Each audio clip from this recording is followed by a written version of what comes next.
Bismillahirrahmanirrahim. Assalamualaikum warahmatullahi wabarakatuh. Alhamdulillah nahmaduhu wa nasta'inuhu wa nastahdihi wa natubu ilaihi wa na'udzu billahi min syururi anfusina wa sayyiati a'malina may yahdihillahu fala mudilla lahu wa may yudlil fala hadiyalah. Wa asyhadu an la ilaha illallah wahdahu la syarikalah wa asyhadu anna Muhammadan abduhu wa rasuluhu la nabiyya ba'dah. Ya ayyuhalladzina amanu taqullaha haqqa tuqatih wa la tamutunna illa wa antum muslimun. Fa inna ahsanal kalami kalamullah wa khairal huda huda Muhammadin sallallahu alaihi wasallam. Wa syarrul umuri muhdatsatuha wa kullu muhdatsatin bid'ah wa kullu bid'atin dhalalah wa kullu dhalalatin finnar. Ikhwani fillah wa akhwati fid din, azani Allah wa iyyakum, Bapak dan Ibu-ibu yang dirahmati oleh Allah Subhanahu wa taala. Insyaallah pada kesempatan kali ini kita akan membahas tentang hukukuz zaujain, tentang hak-hak suami istri, ya, agar kita bisa menjalankan kehidupan rumah tangga kita dengan baik, ya. Seorang suami harus mengetahui kewajiban-kewajibannya sebagaimana dia mengetahui hak-haknya. Demikian juga seorang istri hendaknya mengetahui kewajiban-kewajibannya sebagaimana dia juga mengetahui hak-haknya. Karena kebanyakan problematika yang terjadi di rumah tangga adalah karena adanya kepincangan. Salah satu dari dua pasangan tidak menunaikan kewajibannya, ya. Karena sebagian pasangan hanya bisa menuntut hak, namun kewajiban tidak ditunaikan. Dan ini adalah kesalahan fatal. Semakin kedua belah pihak, dua pasangan menunaikan kewajibannya dan dengan baik, maka perjalanan rumah tangga tersebut akan semakin indah dan sesuai dengan sunnah Nabi sallallahu alaihi wasallam. Bapak dan Ibu yang dirahmati Allah Subhanahu wa taala, tentunya pembahasan ini penting bagi kita semua, baik yang sudah menikah, baik yang sudah lama menikah, maupun yang yang akan menikah katanya, ya.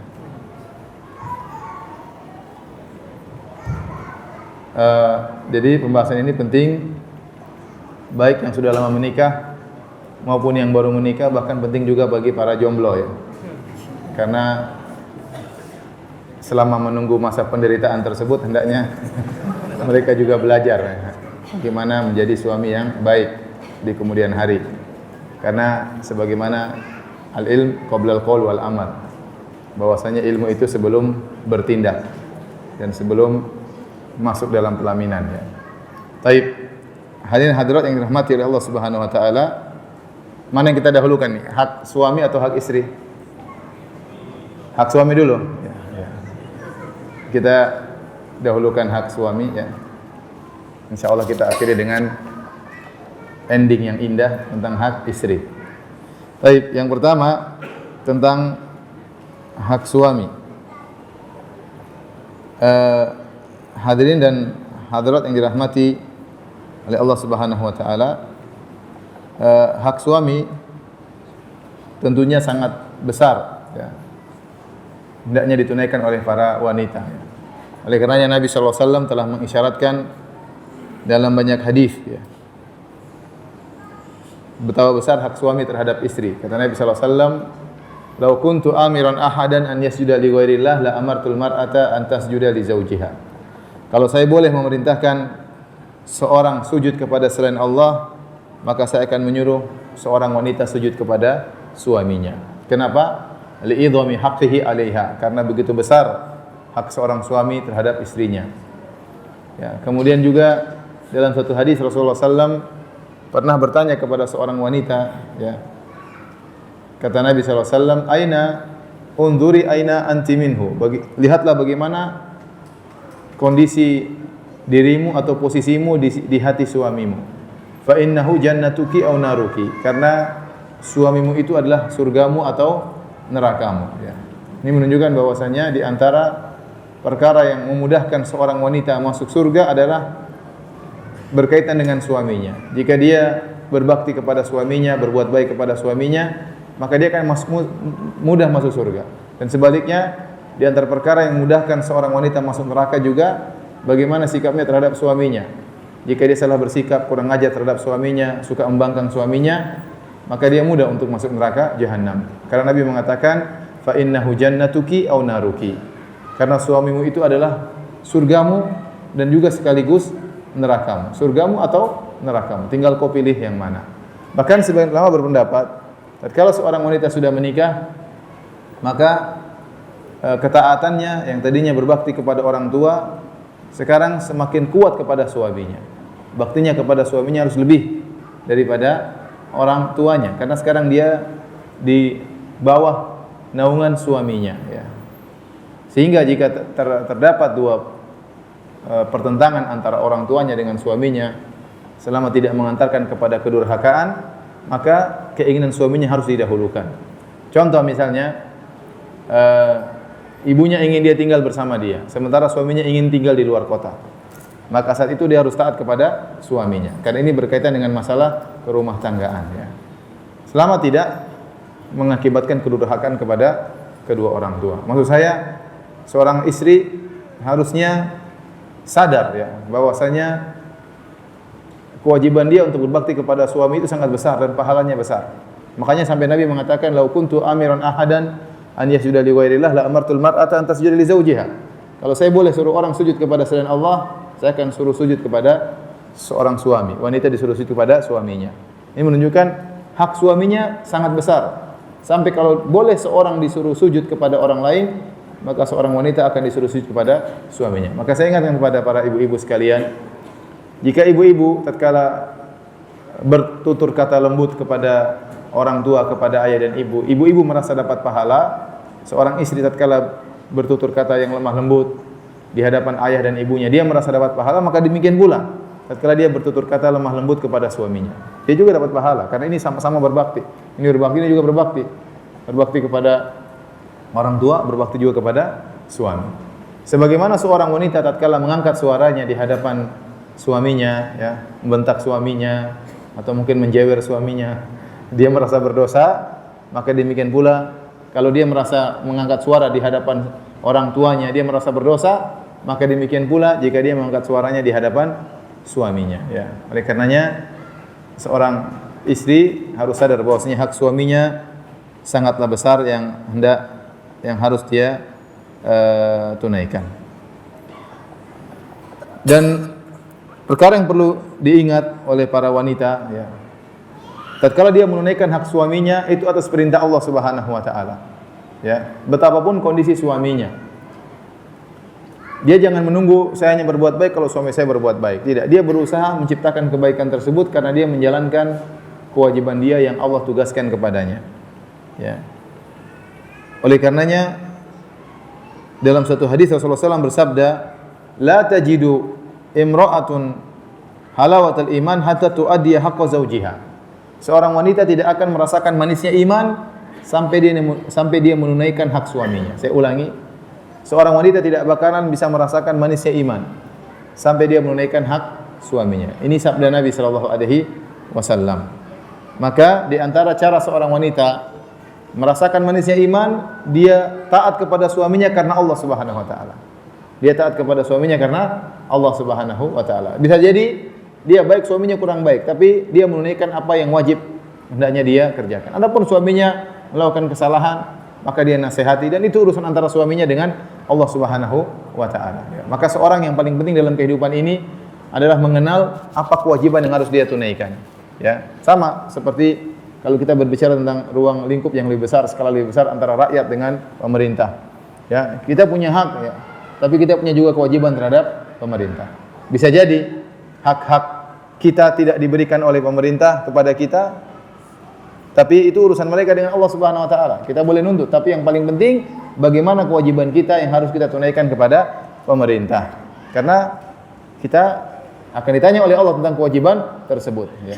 Adapun hak kita akan kita ambil di dunia ataupun di akhirat. Tapi seorang yang, maksud saya, agar dia selamat dalam kehidupan dunia ini, dia mengenal apa kewajiban dia harus dia tunaikan. Ya. Kata Nabi sallallahu alaihi wasallam, "Innama 'alaikum ma humiltum wa 'alaihim ma humilu." Kewajiban kalian untuk menunaikan apa yang diwajibkan atas kalian, dan kewajiban mereka untuk menunaikan apa yang diwajibkan atas mereka. Maka maksud saya, seorang istri Dia harus tahu kewajiban dia terhadap suaminya. Maka dia tunaikan dengan sebaik-baiknya agar dia merasakan manisnya iman. Kalau suaminya ternyata kurang bisa menunaikan kewajibannya, dinasihati.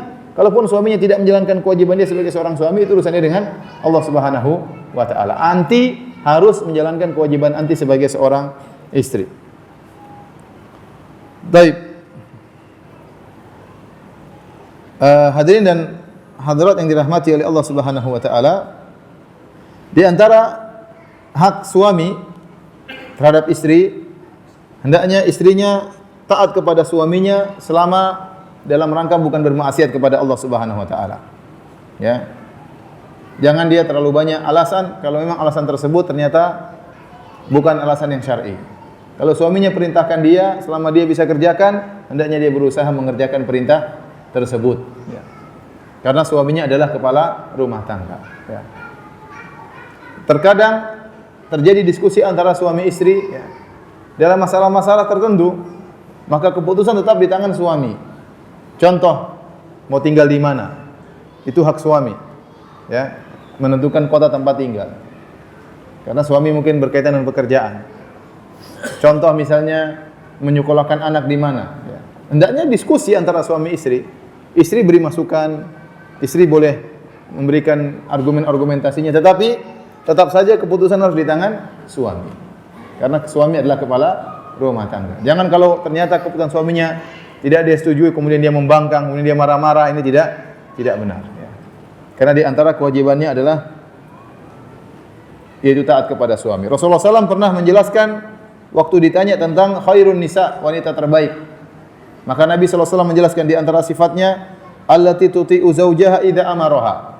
Itu seorang wanita yang taat kepada suaminya jika dia diperintahkan oleh suaminya. Ya. Barang siapa di antara para istri yang taat kepada suaminya, maka dia akan masuk surga dari arah mana saja yang dia kehendaki. Rasulullah SAW bersabda, "Idza shallatil mar'atu khamsaha."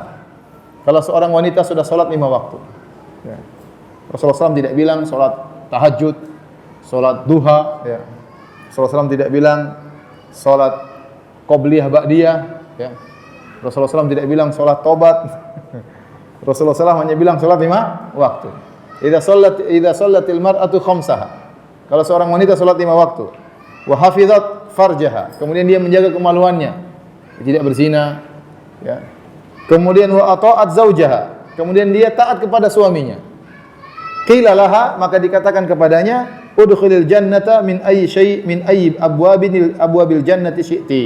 Maka masuklah engkau ke dalam surga dari bab pintu mana saja yang kau kehendaki. Subhanallah, syaratnya cuma mudah, cuma 3. Idza shallatil mar'atu khamsaha, ya. 4, wa shamat syahraha. Jadi dia salat 5 waktu, kemudian puasa bulan Ramadan. Kemudian menjaga kemaluannya, yang terakhir taat kepada suaminya. Saya rasa 3 syarat pertama semua ibu-ibu jalankan. Bahkan lebih. Ibu-ibu salat 5 waktu semua, insyaallah taala, ya.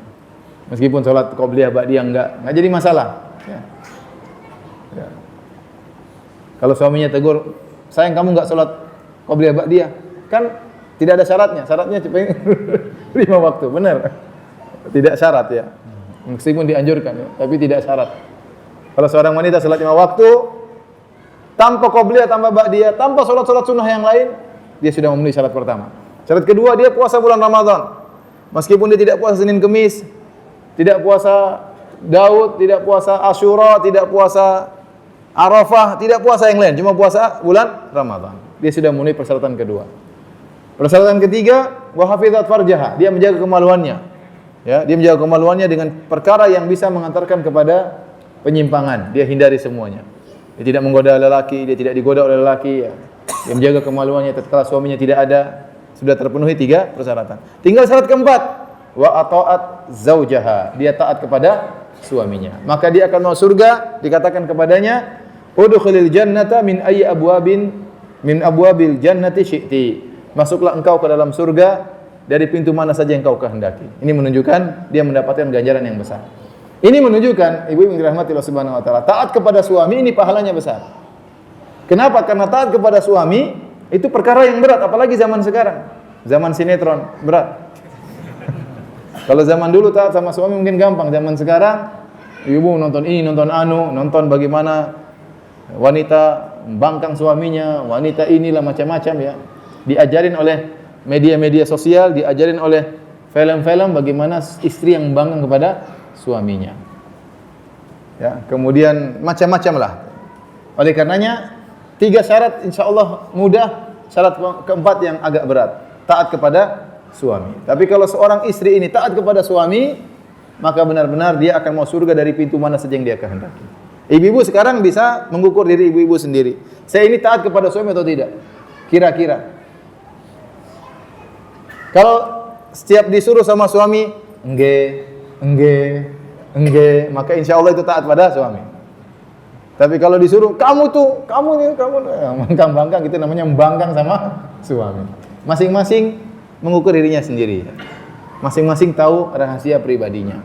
Kalau seorang wanita sadar bahwasanya selama ini dia sering membangkang suaminya, sering membentak suaminya, ya, maka hendaknya diperbaiki dirinya. Kalau dia ingin mau surga dari pintu mana saja yang dia kehendaki, maka penuhi syarat keempat, wa ata'at zaujaha, taat kepada suaminya. Dan ini perkara yang sangat penting dalam kehidupan rumah tangga. Tatkala saya mengatakan seorang wanita taat kepada suaminya, ya, bukan berarti dia tidak bisa kasih masukan. Boleh dia kasih masukan. Boleh mungkin dia protes, tapi tetap saja keputusan di tangan suaminya. Ya. Boleh dia beri masukan, boleh dia beri ide, boleh. Boleh didiskusikan, tunggu suamiku sebentar dulu, kita bicarain dulu. Enggak apa-apa, enggak jadi masalah. Tapi kemudian membangkang, kemudian membantah sementara suaminya tidak memerintahkan kepada kemaksiatan, maka ini salah. Selama suaminya tidak memerintahkan kepada kemaksiatan, maka seorang wanita berusaha untuk taat kepada suaminya. Dalam satu hadis Rasulullah SAW juga mengingatkan kepada bahayanya jika seorang wanita yang sering bermaksiat atau membangkang suaminya. Kata Nabi SAW, asyaddun nasi azaban yaumal qiyamah isnan. Di antara orang yang paling berat azabnya pada hari kiamat ada 2 orang. Yang pertama, imra'atun asad zaujaha, seorang wanita yang membangkang suaminya. Waliyadzubillah. Maka seorang wanita berusaha untuk mencari keridhaan Allah Subhanahu wa taala dalam rangka untuk meraih surga Allah Subhanahu wa taala. Adapun kalau suaminya memerintahkan kepada kemaksiatan, maka jangan dia taati. Contoh, dalam satu hadis Rasulullah SAW sebutkan, ya, ada seorang wanita, ya, datang kepada Rasulullah SAW sementara putrinya rambutnya keguguran, sakit, rambutnya keguguran. Suaminya ingin mertuanya ini, ibunya dari wanita ini, untuk menyambung rambut putrinya supaya menyenangkan hati suaminya. Dan ini niatnya baik. Jadi suaminya menyuruh istrinya untuk menyambung rambutnya supaya kelihatan lebih cantik karena istrinya sedang sakit. Tetapi sang ibu sebelum menyambung rambut anak putrinya, dia datang kepada Nabi SAW dan bertanya. Ya, dia berkata, "Inna zaujaha amarani an asila sya'raha." Sungguhnya suami putriku, yaitu mantuku, menantuku menyuruh aku untuk menyambung rambut putriku, menyambung rambut istrinya. Maka Nabi SAW berkata, "Qad lu'inal musilat." Sungguh telah dilaknat wanita-wanita yang menyambung rambut. Dan Nabi SAW telah bersabda, "La ta'ata li makhluqin fi ma'siyatil khaliq." Tidak ada ketaatan bagi makhluk dalam rangka bermaksiat kepada Allah Subhanahu wa taala. Jadi kalau suami menyuruh kita berhias dengan cara berhias yang menyelisih syariat seperti menyambung rambut, ya, maka ini hukumnya haram, tidak boleh kita taati. Suami misalnya ingin agar seorang wanita lebih cantik mencukur alisnya, maka tidak boleh ditaati, ya. Karena ini hukumnya haram. Suami ingin istrinya bertato, ya. Dan ada yang seperti itu, ingin istrinya bertato entah di mana, entah di wajah, entah di bagian tubuh yang lain, maka tidak boleh dia taati.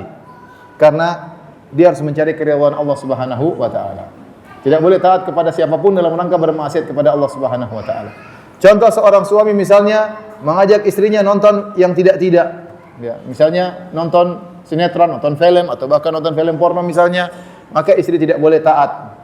Ya, meskipun itu disenangi oleh suami misalnya. Karena itu adalah, ya, bertentangan dengan perintah Allah Subhanahu wa taala. Karena itu mendatangkan kemurkaan kepada Allah Subhanahu wa taala. Jadi ini adalah hak yang paling penting. Kemudian di antara hak suami terhadap istri, hendaknya istri pandai berterima kasih kepada suami. Pandai berterima kasih kepada suami. Kita ini sering terkadang pandai berterima kasih kepada orang lain, tetapi kalau suami kita berbuat baik atau istri kita berbuat baik, seakan-akan sudah hal biasa. Sehingga kita lupa untuk pandai berterima kasih kepada pasangan kita. Ya. Padahal seandainya istri kita masak yang enak, apa susahnya kita bilang jazakillah khairan. Ya. Syukran istriku. Ya. Nanti kita bahas hak istri. Ya. Sekarang kita habis dulu ibu-ibu ya. Jadi kalau suami kita berbuat baik, tidak ada salahnya kita bilang syukran sayang, ya. Makasih sayang. Ya. Jangan suami kita beli baju, ini memang sudah kewajiban mau beli baju buat saya. Enggak, kita seorang wanita pandai bersyukur kepada suaminya. Kalau dia pandai bersyukur kepada suaminya, maka ini berpahala di sisi Allah. Adapun kalau dia tidak pandai bersyukur, maka dia terancam. Rasulullah SAW pernah bersabda, ya, la yanzurillah ilal mar'ati la tashkuru li zawjiha. Allah tidak akan melihat kepada wanita yang tidak berterima kasih kepada suaminya. Hati-hati. Tidak tahu terima kasih, kerjanya nuntut terus. Tidak pernah menghargai usaha suami. Suami sudah bekerja setengah mati di bawah terik matahari sampai menjadi hitam kelam ya. Berkeringat dan macam-macam, diomelin sama bos. Ya. Dihinakan terkadang oleh orang lain demi mencari sesuap nasi, kemudian tatkala pulang tidak dihargai. Tidak pandai berterima kasih kepada suami. Maka Allah tidak akan melihat kepada wanita seperti itu. Allah tidak akan melihat dengan pandangan rahmat tentunya. Dalam hadis yang lain Rasulullah SAW bersabda, "Ra'aitu nara falam ara qat kal yaumi afdha." Aku melihat neraka dan aku tidak pernah melihat neraka dalam kondisi yang sangat paling mengerikan seperti hari ini. Wa ra'aitu aktsara ahliha nisa, dan aku melihat kebanyakan penghuninya adalah para wanita. Qalu bima ya Rasulullah? Maka ada yang bertanya, "Ya Rasulullah, kenapa wanita paling banyak masuk neraka?" Qala bi kufrihinna, kata Rasulullah SAW, karena mereka kufur, ingkar. Qila yakfurna billah, apakah mereka kufur kepada Allah, ingkar kepada Allah? Nabi menjelaskan yakfurnal ashir, bukan ingkar kepada Allah, tetapi mereka ingkar terhadap kebaikan suami. Ini yang membuat seorang wanita mudah untuk masuk neraka jahanam. Kemudian kata Nabi SAW, wa yakfurnal ihsan, mereka mengingkari kebaikan suami. Lau ahsanta ila ihdahunna dahra kullahu, thumma ra'at minka syai'an, laqalat ma ra'aitu minka khairan qat. Kalau salah seorang dari kalian berbuat baik kepada istri setahun penuh, kemudian dia melakukan satu kesalahan, maka istrinya akan berkata, aku tidak pernah melihat kebaikan darimu sama sekali. Oleh karenanya hati-hati ibu-ibu, jauhi perkataan-perkataan seperti itu yang menunjukkan pengingkaran terhadap kebaikan suami secara total. Ya. Kalau suami berbuat salah, kita bilang kamu salah, tapi jangan kita bilang memang kamu tidak pernah begini, memang kamu tidak pernah begini, memang kamu tidak pernah begini. Ini tidak benar. Ya. Kalau suami kita salah, jangan bilang memang kamu lebih mengutamakan keluargamu dari saya. Ya. Padahal tidak benar. Sering keluarga tidak dikasih apa-apa, istri diberi macam-macam. Ya.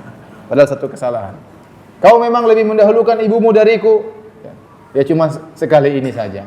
Biasanya kamu dibelikan emas, ibu tidak pernah dibelikan emas. Kalau lagi salah, kau memang tidak pernah sayang sama saya. Gimana tidak pernah sayang? Anak kita sudah 10, dari mana datangnya? Jadi, jangan mengungkapkan kata-kata yang menunjukkan peniadaan kebaikan suami sama sekali. Ini kata-kata seperti ini langsung mencobloskan neraka jahanam. Ya. Ya, ini karena Nabi menjelaskan di antara hal yang paling memudahkan seorang wanita masuk neraka adalah ingkar dengan kebaikan suami. Kalau marah boleh, tapi jangan mengungkapkan kata-kata seperti itu seakan-akan tidak pernah sama sekali, tidak pernah sama sekali. Itu tidak boleh ibu-ibu yang dirahmati oleh Allah Subhanahu wa taala. Baik. Kita lanjutkan. Tinggal 10 menit. Sampai jam berapa? Ini ngabisi ibu-ibu terus ini. Kapan ngabisi bapak-bapak ya? Di antara hak suami kepada istrinya, hendaknya dia berusaha agar tidak membuat marah suaminya.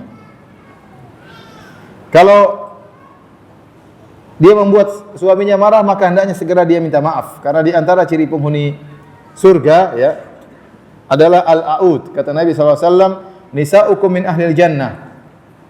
Wanita dari penghuni surga, al-wadud, al-walud, al-aud. Yaitu seorang wanita yang sangat cinta kepada suaminya seorang wanita yang subur. Al-a'ud, seorang wanita yang selalu kembali. Al-a'udu ala zaujiha, yang senantiasa kembali kepada suaminya. Maksudnya apa? Idza adat zaujaha au udhiyat, kalau dia mengganggu suaminya atau dia diganggu oleh suaminya, ya. Dalam riwayat idza ghadiba zaujuha, kalau suaminya marah, ja'at hatta tadha yadaha fi yadi zaujiha, maka dia pun segera datang, dia mengalahkan egonya, kemudian dia datang kepada suaminya, lantas dia meletakkan tangannya di atas tangan suaminya. Tsumma taqul, kemudian dia berkata, wallahi la adzuqu ghamdan hatta tarda, demi Allah aku tidak bisa tidur sampai kau ridha. Ya. Ini wanita penghuni surga. Wanita penghuni surga. Jadi kalau suaminya marah, dia takut kepada Allah, dia tidak bisa tidur. Maka dia pun segera datang kepada suaminya, ingin suaminya bisa maafkan dia. Maka dia pegang tangan suaminya, dia mengatakan, demi Allah aku tidak bisa tidur sampai engkau memaafkan aku. Ini istri penghuni surga. Bukan sebaliknya, suaminya marah, emang gue pikirin, tidur aja. Marah-marah aja, biarin aja gitu. Emang dia mau kemana ya? Saya kan istrinya satu-satunya, mau kemana dia? Kalau istrinya dua, suaminya pergi, dia pasti sakit hati. Tapi istrinya cuma satu, mau kemana ya? Akhirnya suaminya yang marah-marah dibiarin aja, dia tidur. Wah, ini bahaya wanita seperti ini. Ya. Oleh karenanya seorang wanita berusaha menjadi al-a'ud. Ini sifat yang mulia, al-a'ud.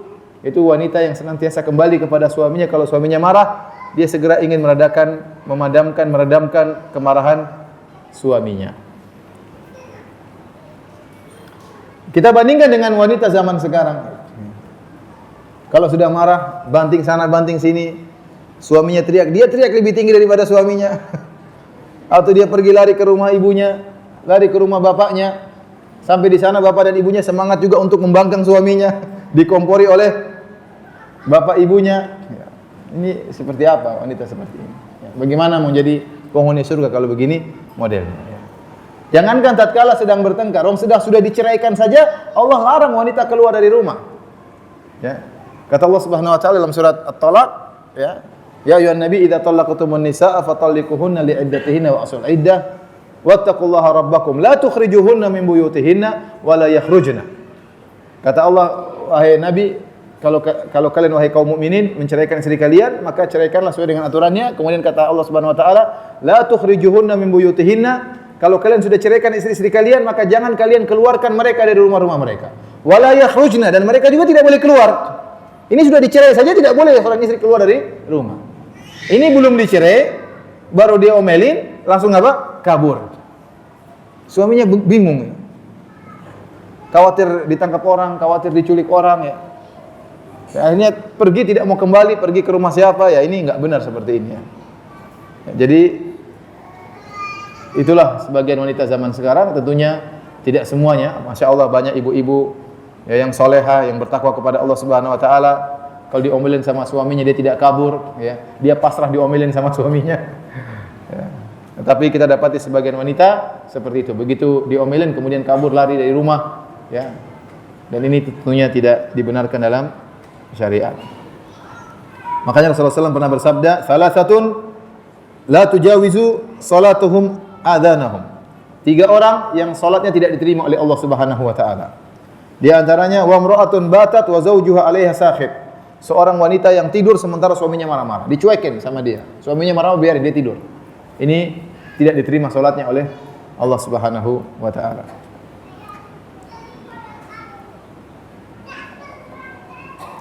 Di antara hak suami kepada istri, hendaknya seorang wanita berusaha untuk mengambil hati suaminya dengan berbagai cara yang dibolehkan.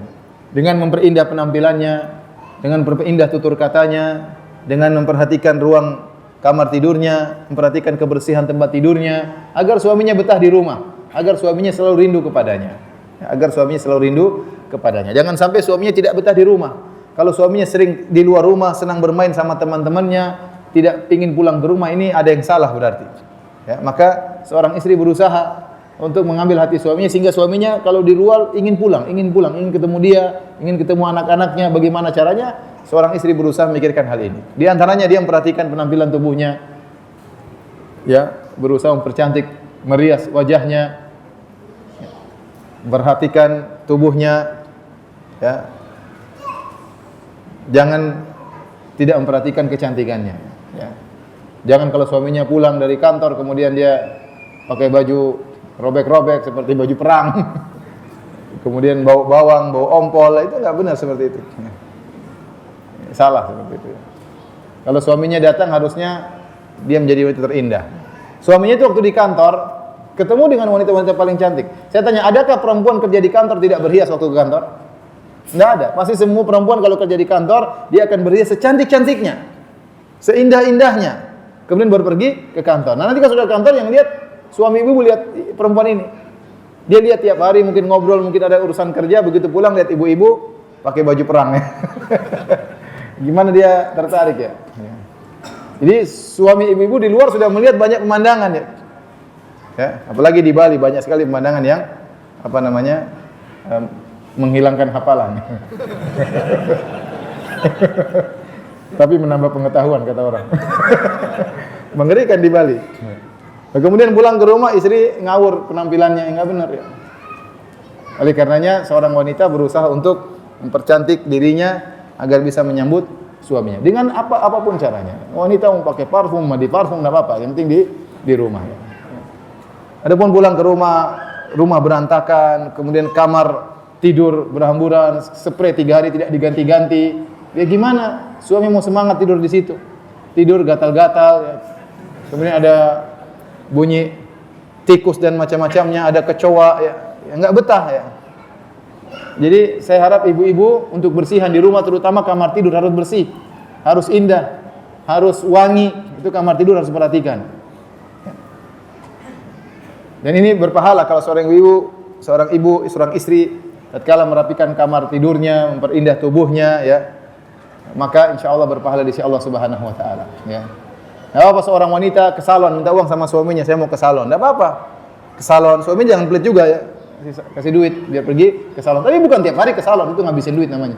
Tapi kalau seminggu sekali, kemudian mau apalah, mau inilah, ya enggak apa-apa. Karena itu kecantikan dia untuk yang nikmati kita juga. Maka jangan kita pelit untuk memberikan duit kepada istri ya.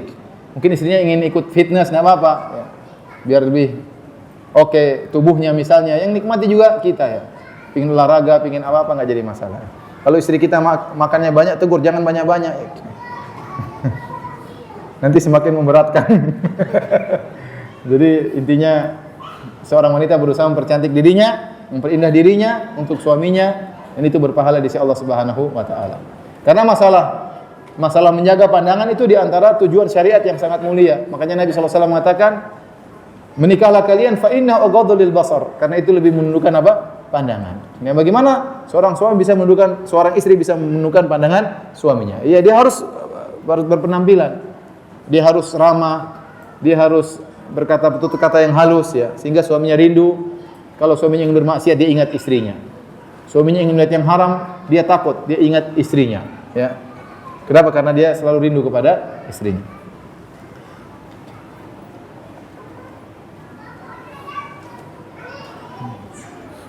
Ini istri semua kayaknya, belum selesai. Nah, apa? Lanjut hak istri gimana? Mau pindah ke hak istri apa hak suami itu lagi? Hah? Hak suami dulu. Hah? Hak istri aja ya, kasihan istri di. Baik, kita pindah aja lah biar menyenangkan para istri ya. Sekarang kita bicara tentang apa? Hak istri. Hak istri. Bapak-bapak yang dirahmati oleh Allah Subhanahu wa taala. Sebagaimana bapak-bapak punya hak, bapak-bapak juga punya kewajiban yang harus ditunaikan. Istri adalah amanah dari Allah Subhanahu wa taala. Fa innakum akhadtumuhunna bi amanatillah. Kata Allah, sungguhnya kalian telah mengambil para wanita dengan amanah dari Allah Subhanahu wa taala. Ya. Makanya Allah menamakan akad nikah dengan apa namanya? Mitsaqan ghalidha. Ya. Dan kalian telah mengambil perjanjian berat. Itu pernikahan. Maka seorang tidak boleh ya bersikap sembarangan kepada istrinya. Sebagaimana seorang suami adalah surga dan neraka bagi seorang istri, Maka demikian juga seorang istri bisa menjadi surga bagi suaminya. Kapan? Kalau suaminya berbuat baik kepada istri tersebut. Makanya Rasulullah SAW mengatakan, khairukum li ahlihi wa ana khairukum li ahli. Sebaik-baik kalian artinya di sisi Allah. Sebaik-baik suami di sisi Allah, sebaik laki-laki di sisi Allah adalah yang terbaik bagi istrinya. Dan aku adalah suami yang terbaik, kata Nabi SAW. Ya, karena kenyataannya kita dapati sebagian suami, ya, kalau di luar rumah luar biasa, akhlaknya mulia, murah senyum, suka bercanda, tutur kata yang indah, ya. Apalagi ketemu dengan perempuan teman kantornya, senyum-senyum, ya. Begitu pulang ke rumah, luar biasa, sangar, ya. Jarang senyum sama istri. Kalau diajak ngobrol tidak betah. Cepat-cepat, ada apa sih? Mau curhat nggak diberi kesempatan untuk curhat, ya. Ini kejadian yang ada, ya. Kejadian yang ada. Sebaliknya wanita juga demikian. Banyak wanita kalau di luar murah senyum, tapi sama suaminya tidak murah senyum. Kalau terima telepon dengan ketawa ketiwi, dengan ramahnya, super ramahnya, tapi kalau telepon suaminya, iya ada apa mas, ya, kurang sopan, ya. Kalau sama ustadz murah senyum, sama suami enggak senyum-senyum, ini salah, ya. Ya. Ada perempuan seperti itu, sama ustadz apa murah senyum, ya. Suamimu yang harus senyum-senyum, bukan ustadz, ya. Demikian juga laki-laki, ya. Orang yang paling utama dia senyumi, orang yang paling utama dia baiki, orang yang paling utama dia lembuti adalah istrinya. Karena Nabi yang berkata, khairukum li ahlihi. Sebaik-baik kalian di sisi Allah adalah yang terbaik bagi istrinya. Bagaimana? Makanya seorang laki mencari surga Allah dengan berbuat baik kepada istrinya. Jangan suka ngomelin istrinya, jangan suka membentak istrinya, jangan suka marahin istrinya, jangan membebani istri di luar kemampuannya, ya. Jangan terlalu banyak menuntut kepada istrinya. Terimalah kekurangan yang ada pada istrinya. Allah Subhanahu wa taala mentakdirkan Anda menikah dengan istri Anda yang ada sekarang ini. Padahal ada jutaan wanita di dunia ini. Tapi qadarullah istri Anda itu. Berarti ada hikmah di balik hal tersebut, ya. Istri Anda juga banyak jutaan lelaki, tapi qadarullah Anda yang modelnya begitu jadi suami dia. Jadi sudah takdir, jalani takdir tersebut, jangan lari dari kenyataan, ya. Maka berusaha menjadi terbaik bagi istrinya. Anda berusaha menjalankan hadis ini. Bahwasanya saya lebih baik kepada istri saya daripada teman saya. Bagaimana caranya? Kalau Anda sudah bisa seperti itu, berarti Anda adalah lelaki terbaik di sisi Allah Subhanahu wa taala. Meskipun tidak terbaik di sisi teman-teman Anda, enggak jadi masalah. Yang penting Anda terbaik di sisi Allah. Gimana caranya? Ya. Orang mungkin bilang Anda kurang ini, masa enggak ketemu teman-teman? Enggak apa-apa, yang penting terbaik di sisi Allah Subhanahu wa taala. Karena ada sebagian laki-laki seperti itu. Dia betahnya di luar. Dan saya katakan kepada antum sekalian, wahai bapak-bapak sekalian, ikhwan-ikhwan, baik yang sudah nikah maupun yang akan menikah, maupun yang ditolak terus lamarannya. Ya. Ingat bahwasanya Anda tidak bisa dikatakan bahagia kecuali kebahagiaan tersebut di rumah. Ada sebagian orang tidak menemukan kebahagiaan di rumah, maka dia mencari kebahagiaan di luar. Caranya gimana? Dia ketemu dengan teman-temannya, dia jalan-jalan ke luar negeri, dia nonton film, dia main tenis, dia main catur sama temannya, main game, main macam-macam. Tidak akan bahagia. Itu paling bahagia kalau di rumah. Kalau Anda tentram di rumah, itulah kebahagiaan sesungguhnya. Kapan hati Anda merasa rindu ingin pulang ke rumah, berarti Anda lelaki bahagia. Tapi kalau Anda enggak betah di rumah enggak betah ngobrol sama istri, enggak betah. Aduh Ustaz, saya ngobrol sama istri enggak nyambung-nyambung terus. Istri saya agak tolol dikit. Ente jangan bicara juga bicara orang tinggi. Sudah ente turunkan IQ ente turunin sedikit. Gimana? Ya sudah, itu istri ente sudah ditakdirkan oleh Allah 50.000 tahun sebelum diciptakan langit dan bumi. Ya udah ente nikmati istri ente, kalau ngobrol jangan bicara tinggi-tinggi. Jangan bicara tinggi-tinggi. Berbicara tentang dunia politik, istri ente enggak ngerti politik, dia ngerti gimana masak yang enak. Ya sudah ente jangan bicara masalah itu. Jangan masakan dia, ya udah. Nanti ente bicara politik, kalau keluar rumah silakan bicara. Sampai rumah ngajak istri ini enggak benar.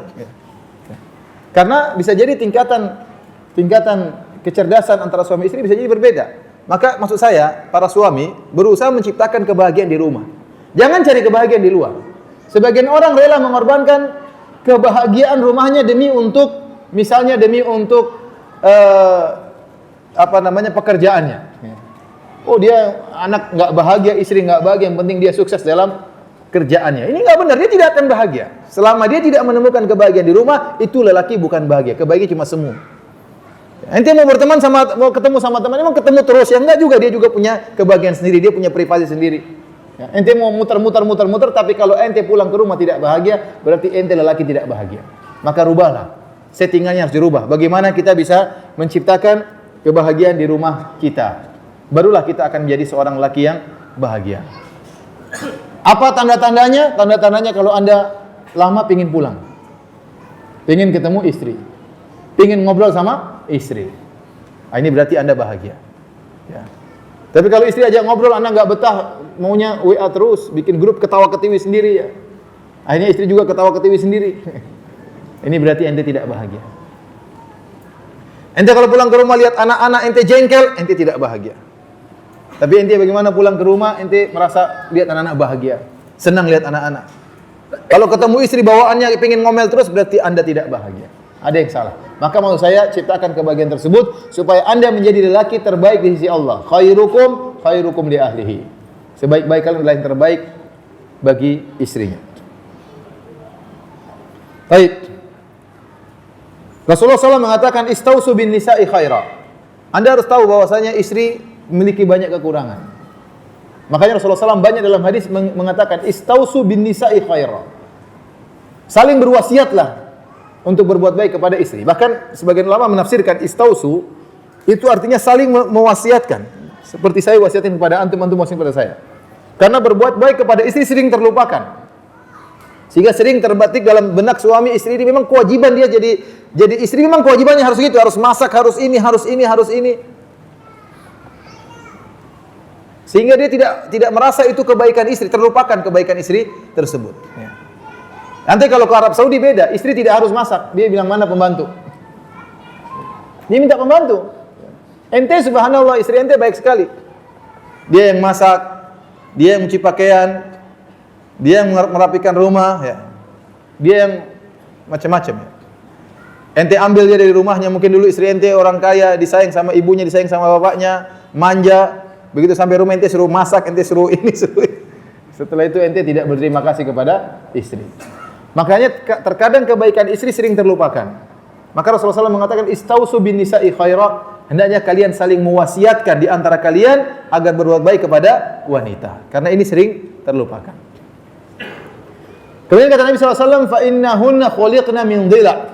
Kenapa? Karena para wanita diciptakan dari tulang rusuk. Dan tulang rusuk itu bengkok, dan yang paling bengkok adalah bagian atasnya. Fa inna awaja syai'in fi dhila a'lahu. Kata Nabi SAW, yang paling bengkok dari tulang rusuk adalah bagian atasnya. Maka para ulama berselisih apa maknanya paling atasnya kok yang paling bengkok. Ada yang mengatakan maksudnya perempuan yang paling bengkok itu lisannya. Ada yang mengatakan otaknya bengkok. Ada yang mengatakan lisannya. Kalau ngomong kadang emosional. Wanita seperti itu mendahulukan emosionalnya daripada apa? Daripada nalarnya, ya. Sehingga dia tidak berpikir dengan panjang. Pikirannya apa? Cepat, maunya cepat, tergesa-gesa dan macam-macamnya. Ya. Coba kalau ente pergi ke apa namanya? Istri ente bawa ke mall, ente kasih duit 5 juta ya. Buat apa Mas? Sudah terserah kamu. Habis pun 5 juta itu. Tapi kalau laki-laki kan mikir-mikir mau beli sesuatu, mikir ini perlu enggak perlu enggak. Ini belum dibayar enggak, sudah dibayar enggak, listrik belum bayar enggak. Hitung-hitung akhirnya enggak jadi beli. Tapi kalau perempuan ya udah ya. Dia pingin cepat, pingin lihat sesuatu yang indah, dia tidak tahan untuk memiliki keindahan tersebut. Melihat perhiasan indah dia ingin. Kalau dia ada duit dia beli. Ya. Ada duit dia beli. Maka wanita itu punya kekurangan. Jadi tatkala Rasulullah SAW menyebutkan kekurangan wanita bukan untuk kita cela, tapi untuk kita berikan uzur kepada mereka. Perhatikan ini. Makanya Rasulullah SAW buka dengan hadisnya istausu bin nisa'i khaira. Hendaknya kalian saling wasiat, saling mengingatkan untuk berbuat baik kepada para istri, karena istri itu punya kekurangan.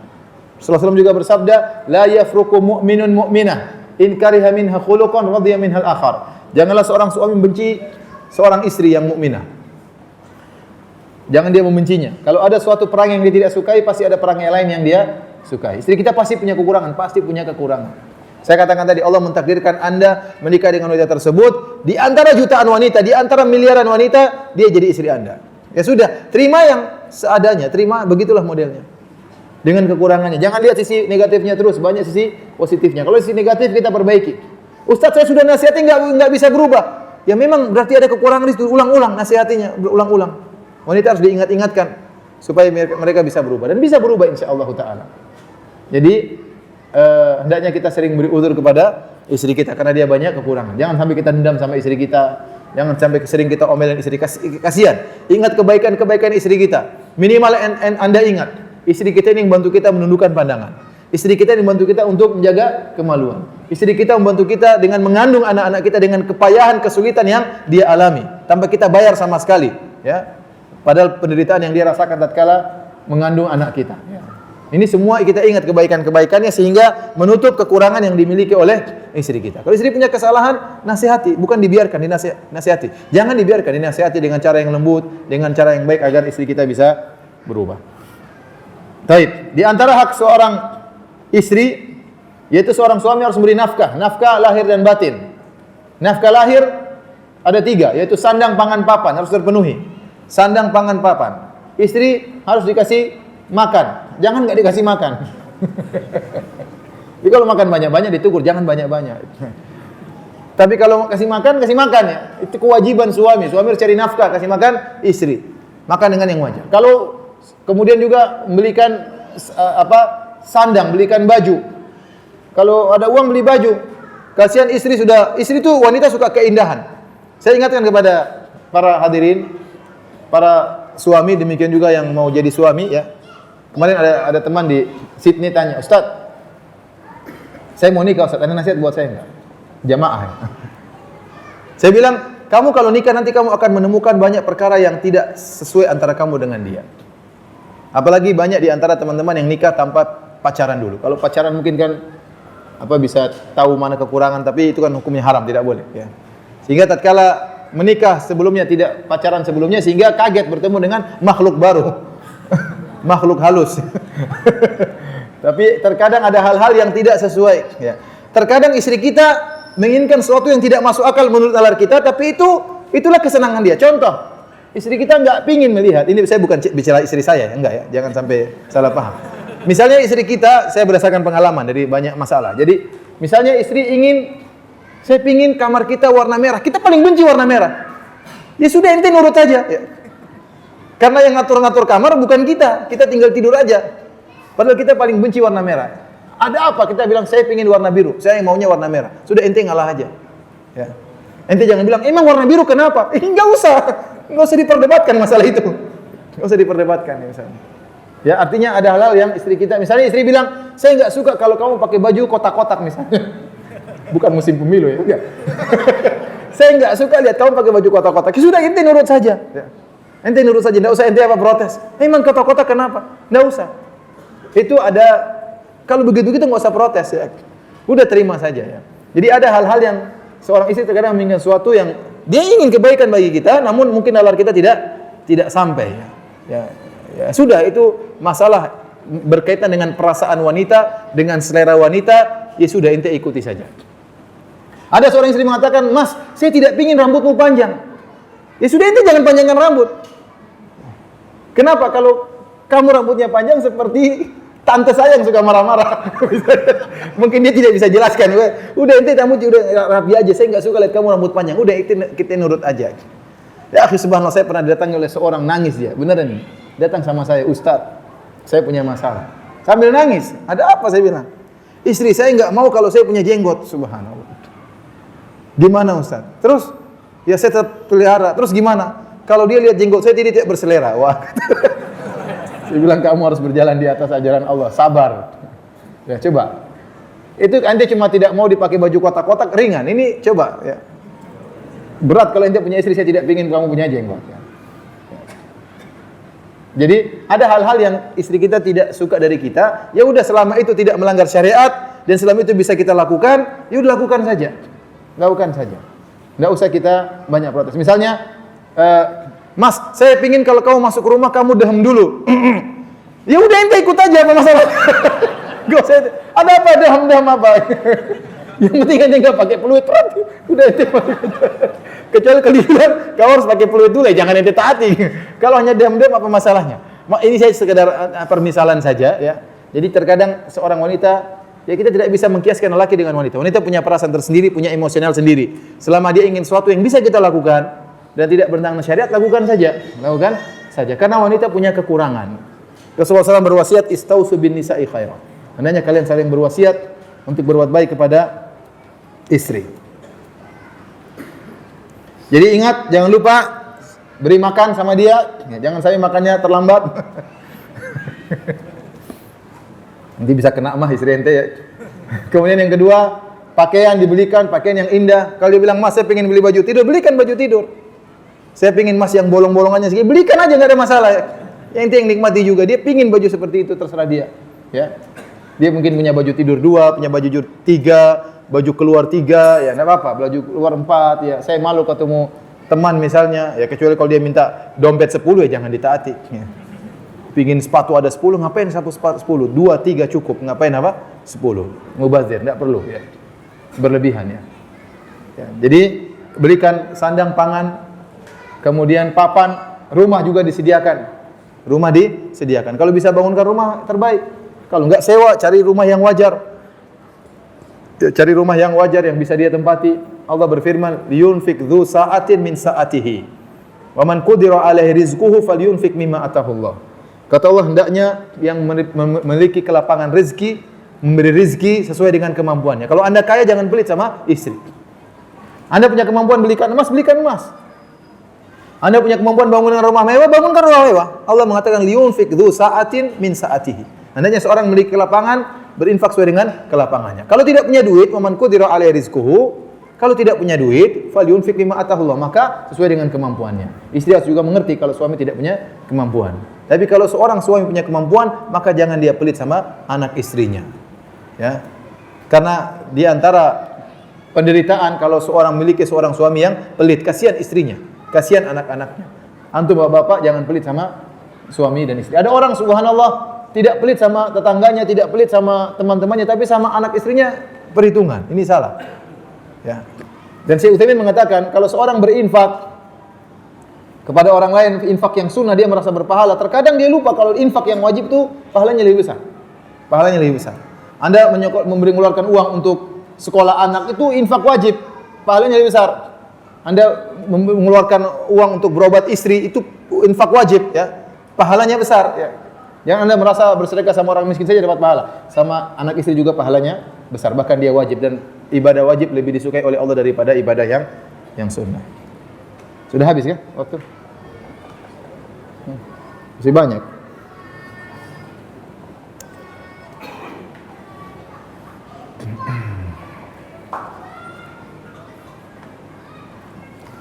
Baik, ibu-ibu sampai di sini saja pembelaannya.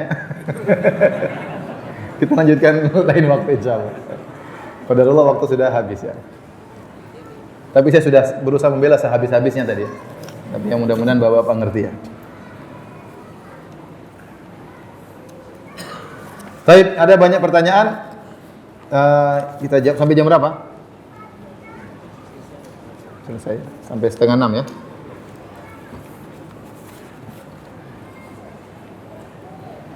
Dalam suatu kajian disampaikan bahwa istri yang kabur ke rumah bapak ibunya maka telah jatuh talak.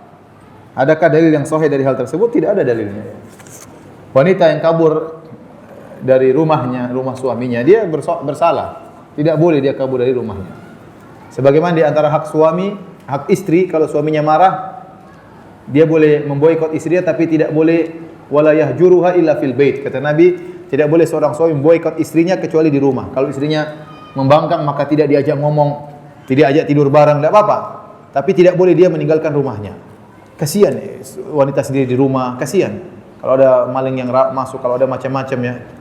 Maka kalau dia pun marah sama istrinya, tidak boleh dia meninggalkan rumah tersebut. Ini hak istri. Sama kalau seorang lelaki harus memukul, tidak boleh mukul di wajah. Rasulullah SAW melarang. Dan tidak boleh mukul dengan pukulan yang memberi bekas di tubuhnya. Ya, karena wanita itu perasa. Ya. Coba kalau Anda pukul kemudian ada bengkak di wajahnya, setiap dia berkaca, dia lihat bengkak tersebut, dia ingat kejahatan Anda.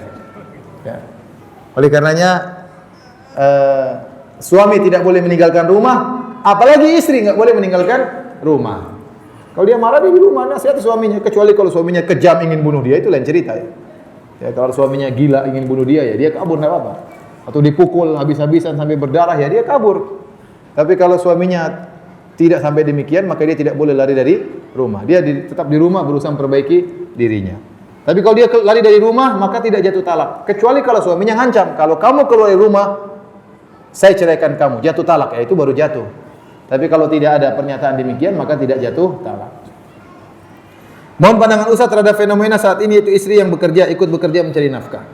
Saya bilang seharusnya istri tidak boleh cari nafkah, harus di rumah saja. Yang wajib mencari nafkah adalah suami. Ya. Suami dia yang wajib untuk mencari nafkah. Di rumah sudah banyak tugas istri. Ngurus rumah tangga itu berat. Ngurus anak-anaknya, kemudian ngurus suami juga harus diurus, ya. Dan macam-macam, banyak tugasnya. Ya, dia harus masak dan macam-macamnya. Maka suami yang cari nafkah dan istrinya di rumah, tidak boleh keluar. Ini hukum asalnya. Tapi kenyataannya para hadirin hadirat, ada sebagian suami dan terutama ini kasus banyak di Jakarta. Suami sudah kerja tapi tidak cukup juga. Istrinya kasihan sehingga istrinya akhirnya harus bekerja. Jadi ini keluar daripada hukum asal. Ya. Kita bilang kalau wanita pun harus bekerja karena ingin bantu suaminya, semoga diberi pahala oleh Allah Subhanahu Wa Taala. Tapi dia harus menjaga dirinya, hati-hati. Boleh kerja di kantor sangat berbahaya. Ya, banyak wanita yang akhirnya kerja ingin bantu istrinya, bantu suaminya, ternyata gajinya lebih besar. Tatkala gajinya lebih besar, dia merasa tinggi daripada suaminya, akhirnya dia merendahkan suaminya, dia jatuh cinta sama laki-laki lain. Ini terjadi juga seperti itu. Ya. Jadi saya bilang hukum asalnya wanita tidak boleh kerja di luar, ya, karena banyak pekerjaan yang tidak sesuai dengan syariat. Ya. Tidak sesuai dengan syariat. Seperti ikhtilat laki-laki dengan perempuan, sekantor sama laki-laki yang mungkin lebih ganteng dari suaminya, yang lebih perhatian. Dan ada lelaki yang menggoda, ya. Kalau istrinya murung, datang lelaki lain, ada apa kamu? Sudah. Dapat teman curhat akhirnya macam-macam, ya. Tapi kalau kerjaannya misalnya tidak bertentangan dengan syariat, misalnya berkaitan dengan kewanitaan dan macam-macamnya, maka tidak mengapa. Itu pun kalau terpaksa, asalnya wanita tidak bekerja. Asalnya suami yang bekerja. Tapi saya katakan tadi banyak kondisi darurat, suami sudah bekerja semaksimal mungkin, ternyata hasilnya tidak cukup, biaya SPP anak-anak tidak cukup, ya. Kemudian mungkin uang kontrakan rumah tidak bisa dibayar. Akhirnya istrinya bekerja, mudah-mudahan diberi pahala oleh Allah karena niatnya membantu suaminya.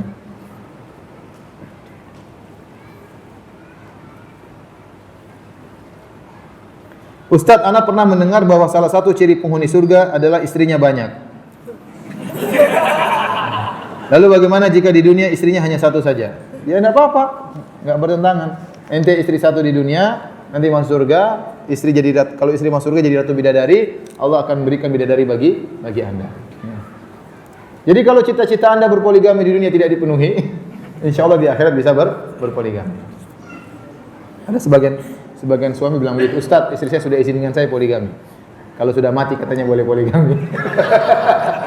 Di surga boleh poligami, di sini tidak boleh.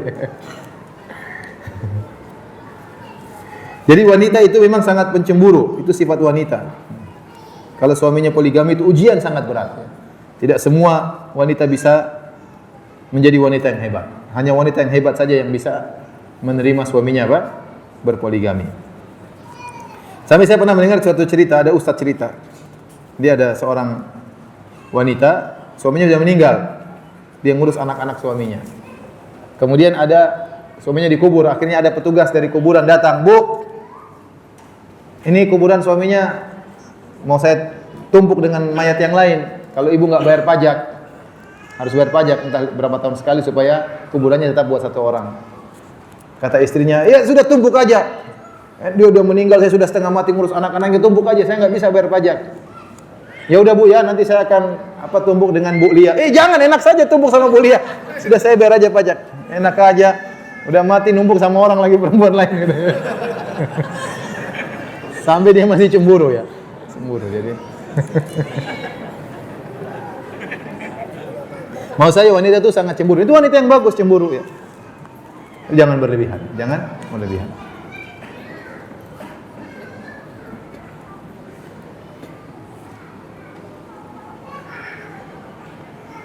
Pak Ustaz, seorang suami ketika akan menghadiri kondangan bersama istrinya dan menyuruh istrinya berhias, pakai lipstik, berdandan, apakah kita sang istri boleh menolak? Yang karena penolakan istri menyebabkan suaminya marah. Kita berhias, ya, dengan yang wajar, jangan menor, ya.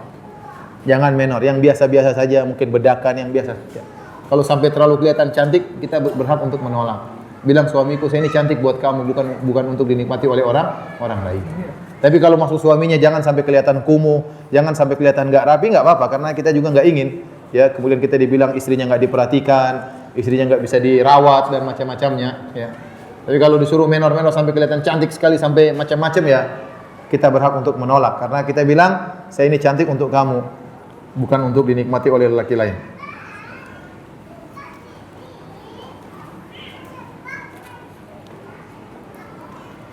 Suami saya masih suka nonton film barat di rumah yang pastinya ada perempuan yang enggak berhijab. Katanya untuk refreshing lihat filmnya. Lihat filmnya apa lihat ceweknya?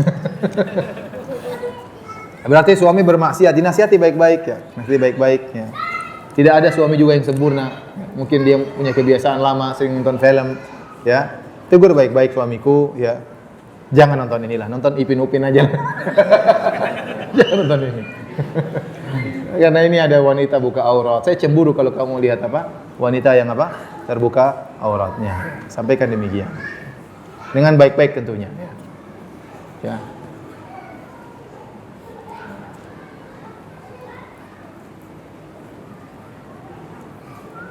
Ustaz, saya akhwat belum menikah. Ayah pernah mengatakan bila ada yang melamar nanti ayah ingin setelah menikah tetap tinggal bersama ayah dalam waktu tertentu. Apakah boleh bila ada yang melamar saya lalu mengajukan syarat tersebut? Boleh, enggak jadi masalah. Sebelum menikah dia sampaikan demikian. Kalau suaminya setuju berarti suaminya sudah menjatuhkan haknya. Sebenarnya hak tempat tinggal di mana itu hak apa? Suami. Tapi tatkala dia memenuhi persyaratan tersebut maka tidak mengapa.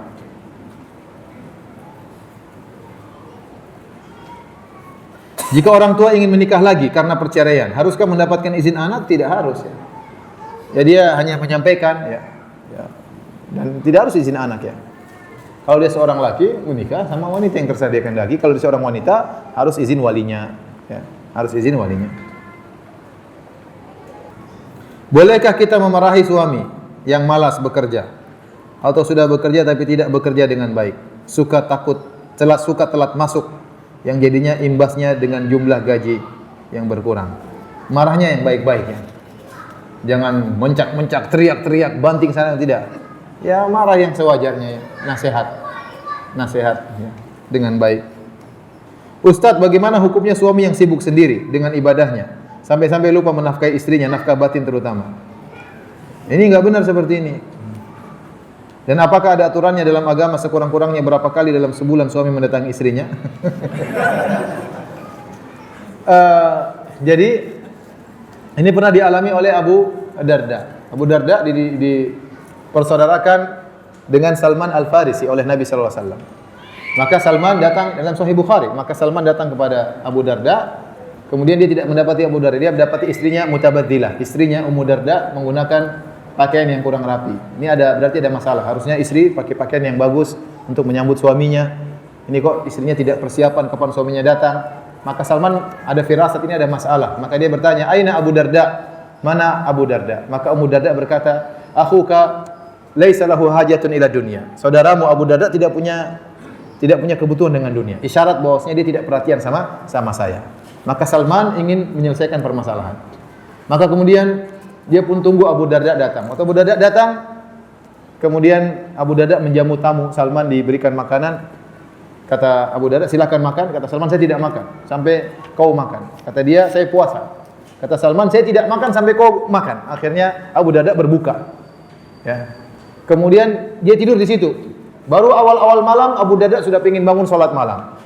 Salman bilang belum waktunya, tidur dulu. Malam-malam berikutnya mungkin tengah malam bangun lagi ingin sholat malam, kata Salman belum, tidur dulu. Pas sudah mungkin sepertiga malam terakhir baru mereka sholat malam bersama.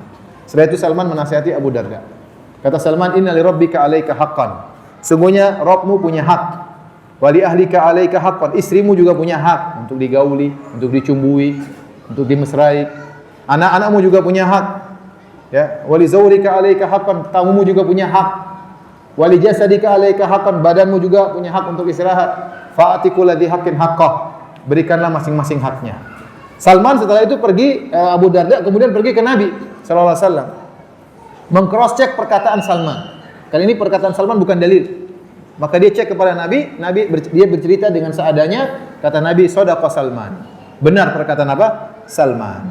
Jadi kita tahu bahwasanya dalam beribadah kepada Allah bukan ikut hawa nafsu kita. Ya. Bukan seorang tatkala berlezat-lezat dengan puasa akhirnya istrinya ditinggalkan. Bukan seorang orang berlezat-lezat dengan sholat malam akhirnya istrinya tidak pernah digauli. Ini salah. Masing-masing ada porsinya. Tatkala seorang berlebihan dalam satu porsi akhirnya banyak porsi yang diri terkorbankan. Ya. Ada orang misalnya saya lezat kalau berzikir terus di masjid. Iya, lezat tapi ingat ada istrimu, ada anakmu. Saya lezat kalau berdakwah, ente berdakwah boleh tapi anak istri jangan ditelantarkan, harus diurus. Ya. Jadi seorang tidak boleh kemudian berlebihan dalam satu sisi sementara hak yang lain diabaikan karena masing-masing ada hak yang harus ditunaikan. Ya, harus ditunaikan. Saya pernah menghadapi beberapa kasus, bukan satu kasus ya. Tapi ada satu kasus seorang wanita ingin minta cerai. Lapor kepada saya. Saya bilang, dan saya kenal suaminya. Kenapa Bu? Aduh Ustaz, saya tidak pernah digauli. Saya rindu sama suami saya. Suami saya pergi terus berdakwah. Saya tidak pernah digauli. Saya bilang, tegur suami ibu. Saya sudah tegur.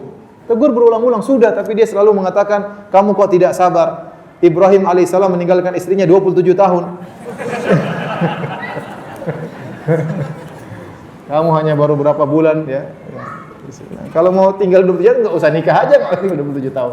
Terus ya, bilang aja kamu juga masih sebentar. Ini baru 4 bulan, sekalian aja 27 tahun keluar. Jangan balik-balik supaya menjalankan seperti Nabi Ibrahim alaihissalam.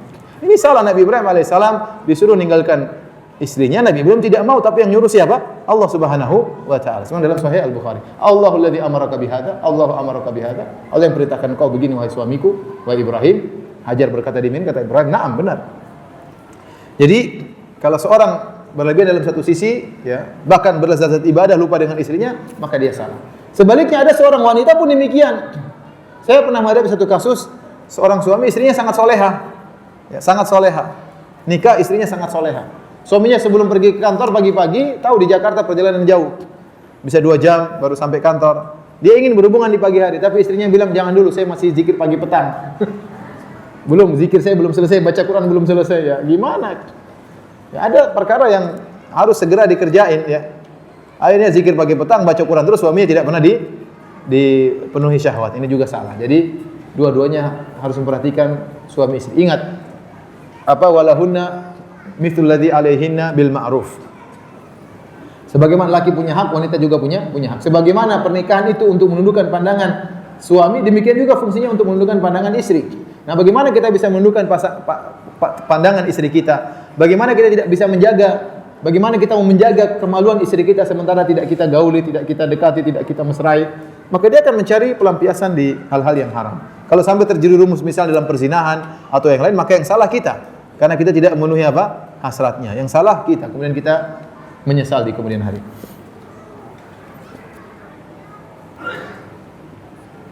Ustadz Afwan minta tolong nasihati para suami agar lebih perhatian kepada istrinya. Ini dari tadi pengajian kita ini isinya. Terutama ketika setelah melahirkan, karena tidak jarang penyebab baby blues, depresi. Apa itu baby blues? Depresi pada saat melahirkan. Depresi pasca melahirkan. Dikarenakan suaminya kurang perhatian kebutuhan istrinya. Jazakallahu khairan ya. Sudah saya nasihati dari tadi ya. Semoga istri kita, suami-suami, ibu bisa perhatian. Apalagi istri dalam kondisi sakit, dalam kondisi baru melahirkan, ya. Enak aja dia menebar benih, kemudian sudah keluar benihnya dia campakkan istrinya, itu salah. Harus dia perhatikan istrinya. Demikian saja, kurang lebihnya saya mohon maaf. Wabillahi taufiq wal hidayah. Assalamualaikum warahmatullahi wabarakatuh.